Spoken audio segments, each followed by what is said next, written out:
Welcome to the Stories Told podcast. This is episode 89, A Strong Finish. This is the Stories Told podcast. Two authors talking about stories in movies, TV, and of course, books. I'm Michael Grayford. I write action-adventure stories in fantasy and sci-fi worlds, sometimes for younger readers and sometimes for adults. And I try to always inject at least a little bit of humor. And I am author E.W. Barnes, and I write action-adventure, time travel novels, and space opera science fiction. Thousands of years, thousands of worlds. But be forewarned, beyond here, there will be spoilers. Are you ready for the adventure? Let's begin. Welcome back to the Stories Told podcast. I'm author E.W. Barnes, and with me is author Michael Grayford. And today we're talking about the story told in the television series Rings of Power, Season 1. How you doing today, Mike? I am splendid today. How are you? I'm doing well, thank you. And what's new in your writing world? Writing world, let's see, Zara 2 is out being edited and getting some feedback. I was focused on writing a horror short story for my local Oh yeah, writing how'd group. that go? I got one done. I tend to put these things off. I was kind of, focused on Zara 2 for much of the time. So I just cranked one out yesterday. I had ideas bubbling in my head. So I finally just took one of them and wrote it down.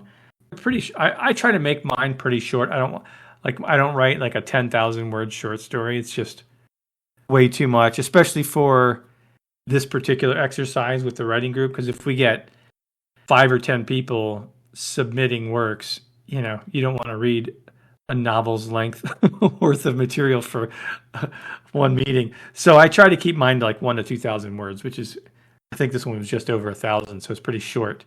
I like making them just quick and to the point, getting in and getting out. So that's what I did with this one. But yeah, I'm glad. It's always fun writing something different, doing a Halloween story every year. So that was what I was focused on and got that done. What about you? What have you been working on? Just same old. Working on Meridian, the third book of the Adventures of the Empyrean Guard. So I'm just moving forward with that. Slow fall for me. It's a very slow fall. Yep. That's how it goes sometimes. Yep, exactly. What interesting stories have you come across in books, movies, or television? Let's see. I think television has just been what we'll discuss today. I finished Brandon Sanderson's book called Skyward, which is a YA story set on another world that humans have traveled to. I think I mentioned this before last time, maybe, about this girl who wants to become a pilot like her father and fly in their Air Force, essentially. I finished that. I really liked it. It's a really good book. It sets up a series, which I didn't realize when I started it, or I may not have started it. So I think there's 4 books in the series. So I'll definitely be continuing. It was good enough to where I'm like, oh, I want to know what happens next. And you can see how his writing ability has progressed in some of his early books. He's definitely gotten much better. His writing is tighter. The plots are paced better, at least maybe just for YA. I don't know, because I find his YA books more engaging, at least so far. I've only read a few of his other ones, a few of his adult-ish books. Yeah, Skyward. I enjoy it. I recommend it. It's cool. What about you? What stories have you been consuming? Also, for television, just The Rings of Power recently, because I wanted to rewatch season 1. And still reading The Truce at Bakura by Kathy Tyers. That's a Star Wars universe story, and that's still enjoyable. It's been many, many years since I read it. It's something I had on my own shelf, so I was rereading it after reading the Timothy Zahn Star Wars books. And my offspring has talked me into reading the second book of Fablehaven. after having been inspired by our discussion of Fablehaven, my offspring has now reread the entire series and is encouraging me to finish the series as well. So excellent. It's hard to say no. How many books in that series? I think there's 5. Okay. I'll double check, but I think there's 5. Yeah. Yeah. So that's it. Are you ready to talk about the Rings of Power? I sure am. All right, let's go. Today we're talking about the story told in the television series The Rings of Power, Season 1. And I'm going to read the summary that comes up when you type in Rings of Power Season 1 on Google.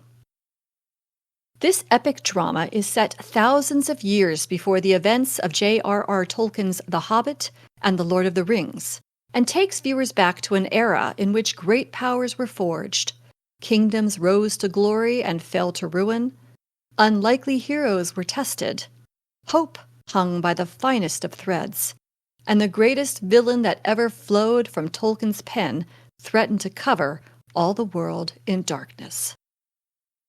Did you enjoy this season? Yeah, so looking at it as a whole, I look back and I do enjoy it. I thought it was pretty good overall. There's some things we'll hit in what I think can be improved, but overall I enjoyed it. There's a lot going on in this show that I like. One of the things, in typical epic fantasy fashion, I like that there are multiple storylines going on that end up overlapping or converging at different points. I think they did that pretty well. One of the things I really liked was the characterization and how they set up dilemmas for them. Like a lot of the main characters, I like how they make their decisions, right? We see Galadriel listening to her gut and her conscience in jumping off of the ship. Nori helps the fallen man from the sky. Elrond and Durin, supporting each other. Bronwyn tries to help, support the elves, and in particular her special elf friend. And they're making choices because they're good people, right? They're doing what they think is the right thing to do. And I like the fact that each of them has opposing people, urging them not to take the course of action that their gut is telling them to take. And it generates interesting conflict, and the characters have to make some tough decisions because the people on the other side of them aren't necessarily bad. They just see things differently, right? And they have to kind of struggle with which way is the right path to go here. And the characters that we're following, for the most part, they're choosing the path that's more selfless and kind of helping of other people. That's a good thing. I think that we see it not just with one character, but with multiple characters. And I think that's cool. I like that. And I like how we get with Elrond and Durin, I like how they develop that relationship, how it starts off fractured when they first meet again, and then the friendship is reforged, but that ultimately leads to trouble for both of them, and especially for Durin, who at the end of the first season, we don't know what's happened to him, but the king's not happy with him, his father. So he kind of risked his neck to do the right thing. Both of them do at times, and a lot of them do in this story. So I think that's cool. I liked how it ramped up toward the end. For me, I feel like the last third of the show is where it really started to find its footing and kick into gear, and a lot of interesting things happen. I really liked I think it was the Udun episode, or however you say that, where Bronwyn, I think her name was Bronwyn, the woman in the village, and her crew, they leave the elf to destroy the tower, and then they have to defend the little village, and then of course the dam waters are released and flooded, and the volcano explodes, and Mordor is born, essentially. Like, I thought that episode was really cool and starts a good trajectory for the rest of the season. There's a lot of interesting things that happen, a lot of good conflict that occurs toward the end as the different factions start to collide or overlap. I thought it was a good dramatic setup to have the demise of the elves being imminent, at least in Middle-earth, without the Mithril. that caused a good conflict between them and the Doors and tested the relationship with Elrond and Durin. I thought that was neat.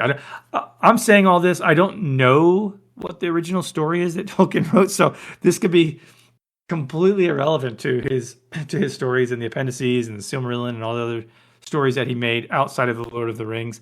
So I don't know a lot of this background. So I'm not looking at this from the perspective of how faithful was this to Tolkien's original stories, because I don't know. So I'm just looking at as the story as it's written for the TV show. And I think they did a pretty good job with a lot of these different factors. I thought it was a nice twist with the Sauron character, because I was thinking they were going towards the direction of, the guy who fell from the sky was going to be Sauron. And then they kind of revealed with the three women who are after him, like, oh, this is our Lord Sauron. I was like, well, that's pretty lame, because that's not, it was very expected. And then it turns out, oh, that's not Sauron. So I was like, okay, that's good. They wanted me back a little bit there, because I thought it was just going to be very obvious. I guess we kind of knew it was either going to be Sauron or the wizard, right? One of the wizards. I guess we don't know yet in season 1 which one it is, but we kind of knew that. But they were kind of pushing us towards Sauron, and then they turned it. So I thought that was good. I loved the introduction of the Balrog. We just get a very brief glimpse of that. I'm guessing that's going to come into play later, because we know the Balrog becomes Durin's bane. So it'll be interesting to see how that plays out. I thought a lot of the dialogue was really well done. Very subtle, lots of subtext, a lot of meaning. It wasn't trite. So I thought the writing of the dialogue was very good for the most part. I liked that we're left at the end with Sauron being a captive. I thought that was a cool way to end the season. Like, oh, here's this guy who we know where Sauron goes, right? We've seen the Lord of the Rings movies. Most of us have read the books. So we kind of know how Sauron ends up. And to see him as like a captive of someone else, like, oh, this is interesting, because we get to see sort of his growth and his return and rise to power again. So I'm curious to see where that goes in future seasons. I like the legitimate worry over the possibility of the elven rings being corrupted by Sauron's influence. And honestly, Elrond's decision to try to destroy them makes total sense. It's like, well, we can't trust these things anymore. We got to get rid of them. And I kind of agree with that. Like, yeah, you might just need to write off Middle Earth for your, and get out of here. It could just end up being worse. So it's another example of tough decisions, right? It's like you can see it going either way, and it's like it's a hard choice to make, and you can have sympathy for both sides. So overall, I liked season 1. I liked the final part of the season a lot more. I felt like the story started to come together, and the pacing increased, and the stakes increased, and I thought overall they did a pretty good job. So that's what I liked about the first season. What are your overall thoughts, and what did you like about season 1? I actually kind of struggled with the watching of this, because I do know the Tolkien lore. And you may recall that this podcast started with a discussion of each one of the episodes of season 1 of The Rings of Power in 2022. And so, of course, when I was watching The Rings of Power then, it was from the perspective of a Tolkien fan. And we've talked before about how I am mostly very supportive of deviations from canon when converting something that was written into a visual medium, because sometimes you just have to do that. Visual medium is a very different storytelling medium than books are. So sometimes you just have to do that. So when I watched it the first time, I was sort of trying to reconcile my knowledge of the world of Tolkien with what they were doing in the story. And sometimes it worked, and sometimes it didn't, and sometimes I liked the changes they made, and sometimes it was distracting. And so this time I was trying to look at it from the perspective of a writer as a story. And I think for the most part I succeeded, but because I'd already seen it looking through a very different lens, that lens kind of colored where I went. So I'm going to go ahead and kind of talk a little bit about the things that I liked I'm going to acknowledge right out of the gate here that they're colored by that Tolkien fan lens. and I'm just going to Sure. own it. Yeah, So here we go. yeah. I mean, if you're steeped in Tolkien lore, it's going to be hard to separate that out. It's I definitely hard get to that. untangle it. Yeah, it really Yeah. is.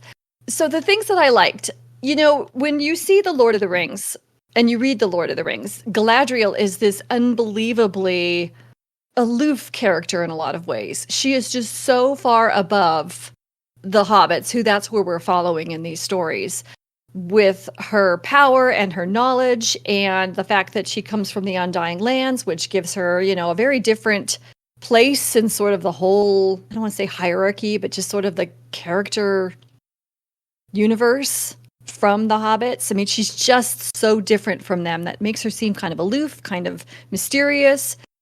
And there is in the Tolkien lore this Galadriel who was much more action oriented.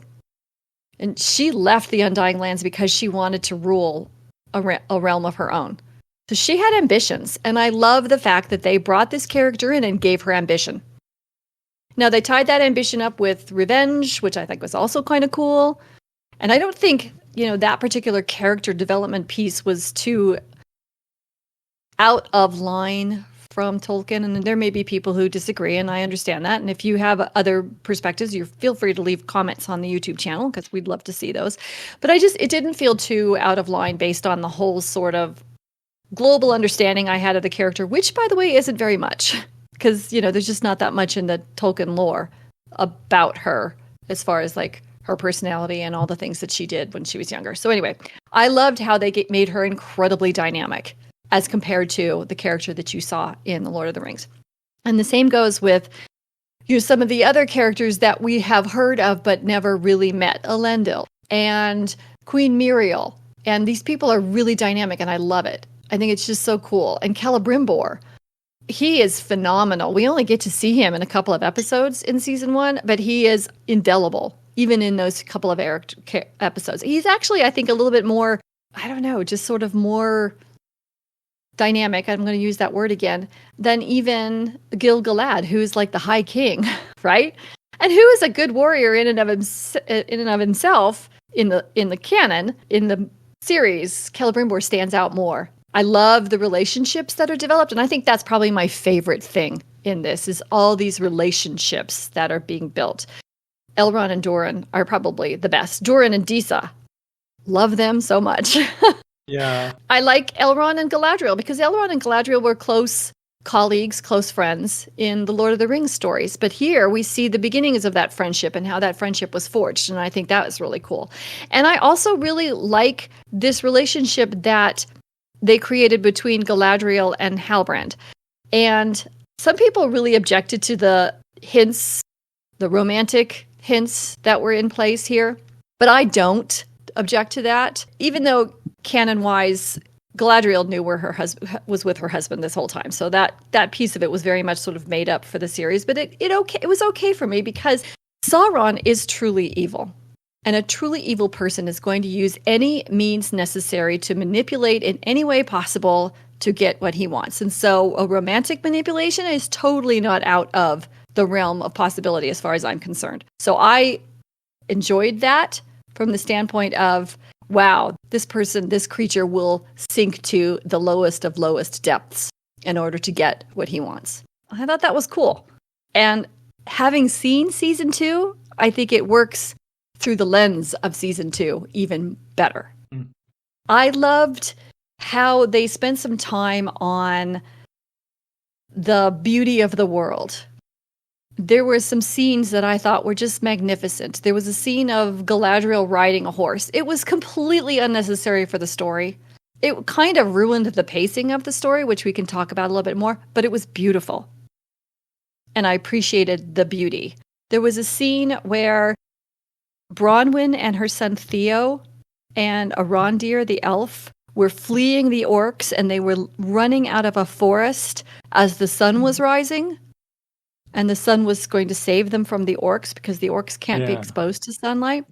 At the same time, there was this voiceover of Disa singing to the mountains, to the stones, to try to save miners who were trapped by a rockfall. I thought that was absolutely beautiful. The plea to nature to save lives.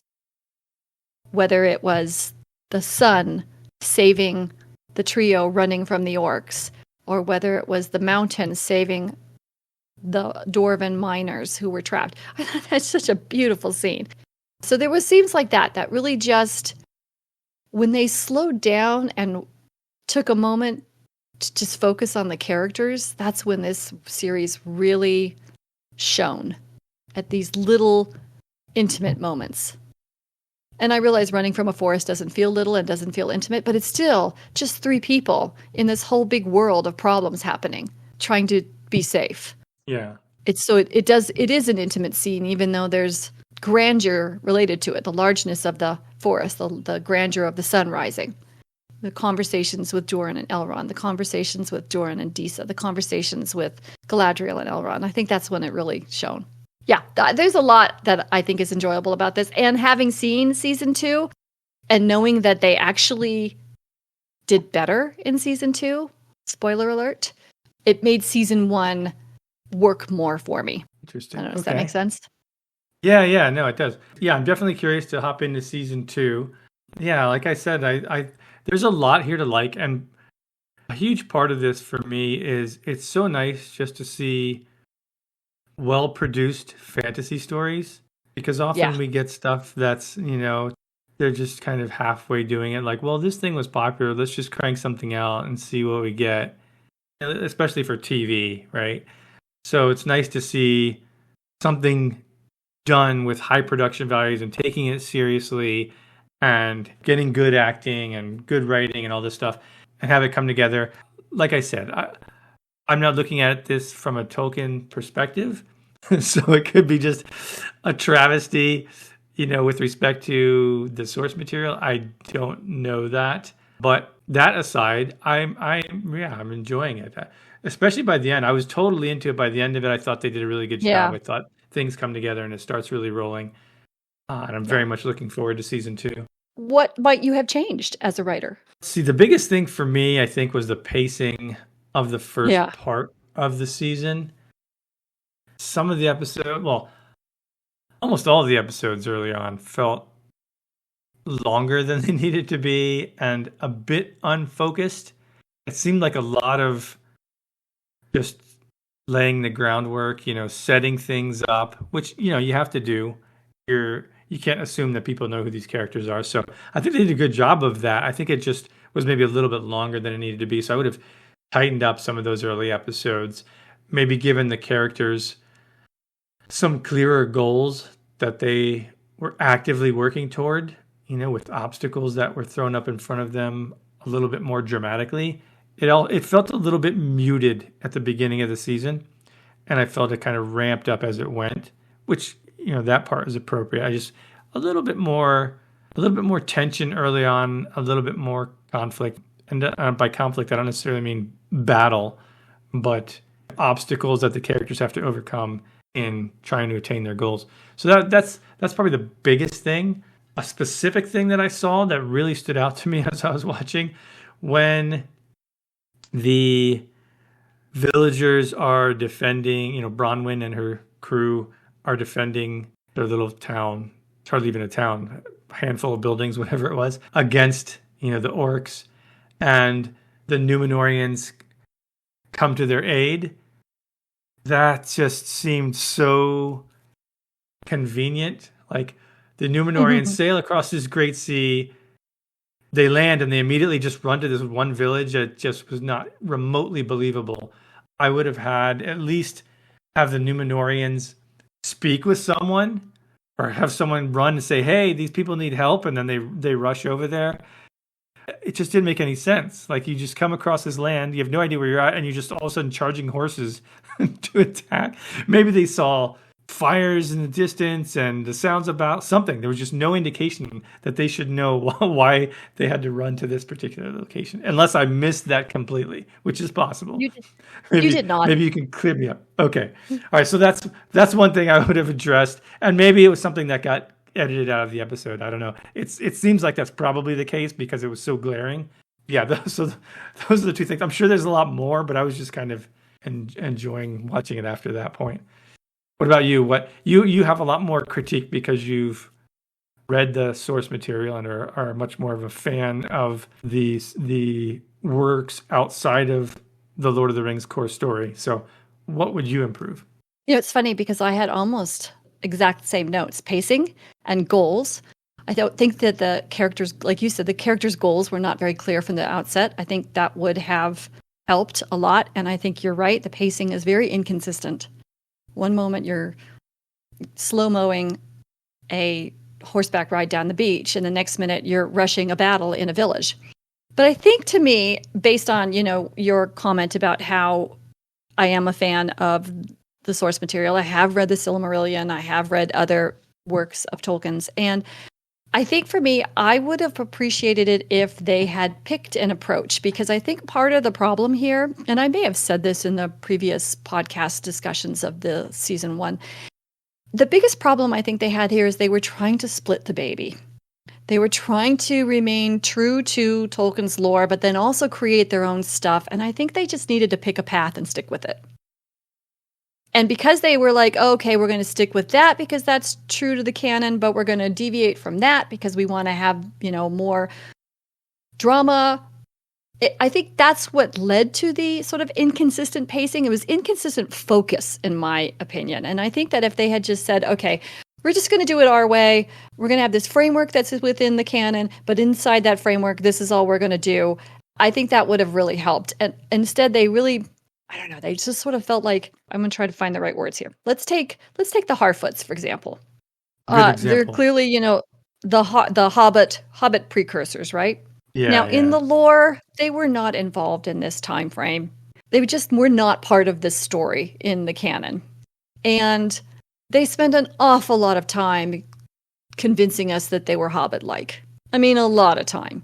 And you know what? We get it. And I felt like they were trying to say, look, we have hobbits. Get excited. There are hobbits here. Look how fun there are. They're hobbits, right? It just spent so much time trying to get us to connect with the hobbits, which it really wasn't necessary. You were either going to be into the hobbits or you weren't going to be into the hobbits. Don't need to spend so much time there. And the stranger, who is clearly, supposed to be either Sauron or, later we learned it's one of the Istar. In the lore, that is not how the Istar came to Middle-earth. They spend a lot of time trying to ground it in the lore and yet deviated from it. Interesting. And I think they needed to pick an approach. Yeah, I'm glad you chose the Harfoots as your example, because that was one thing that I was going to point out. In terms of pacing, it's like, okay, we're following these people, and what are they doing? They're just nomadically wandering to their next place. Like, that's what they're doing. And we keep coming back to another scene of them wandering, another scene of them walking and singing, and and then when the guy falls out of the sky, like, I thought that was cool when she goes up and helps. It felt like I said, I don't know this lore of the background, but it did feel like that was something they made for the show to try to link the hobbits, as we know they're hobbits, basically called Harfoots, but we know what's going on.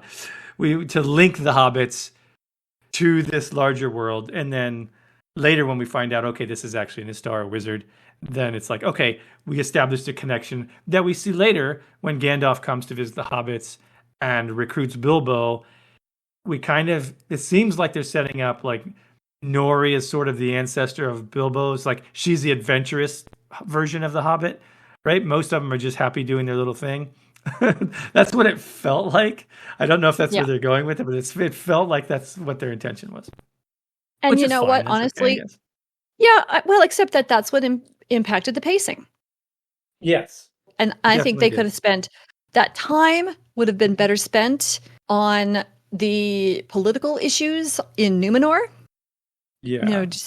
Delving into that time could have been better spent on, the issues facing Celebrimbor and the elves in Lindon. I mean, I just, and that was, I think, part of the pacing. So anyway, I think, we kind of made that clear. So, yeah, exactly. We kind of got it. And I agree. It lingered on that a little bit too much. But anyway, we get it.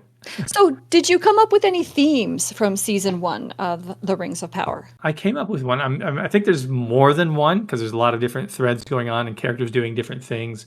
But I tried to pick one that seemed like it carried across the different main characters' storylines. And even if it's not played out now, maybe like in future seasons, it seemed like the message is doing the right thing, the selfless thing, can be painful, but is worth the strife. Because all of the characters are faced with this tough decision, right? Do I do what I think is right, what I know is right? Or do I listen to these other people who have good arguments, but it doesn't feel right to me, right? It's like it's the more selfish thing to do, the more fearful thing to do, instead of doing the thing that's selfless and hopeful. So that seemed like that's kind of the message that they were going for. Nice. What about you? That's a good one. That's a good one. I pulled the triumph of the power of friendship and loyalty. And that one is a pretty obvious one. A lot of the motivations that you're talking about doing the right thing, are grounded in friendship and loyalty. Yeah. So I think that also seemed like a very big thing, right? Especially given the time spent with Elrond and Durin, and with Nori and Poppy. So I definitely see that as well. What do you take away from The Rings of Power as a writer? For me, I think one of the best aspects of this season, and the thing that I take away, is having characters trying to do what they think is the good thing, the right thing, and having them be opposed or counseled against that by people who aren't bad or evil but see things a different way. That sets up a very interesting moral dilemma. And I like that. And I think that's something that I will try to use. What is your writing takeaway?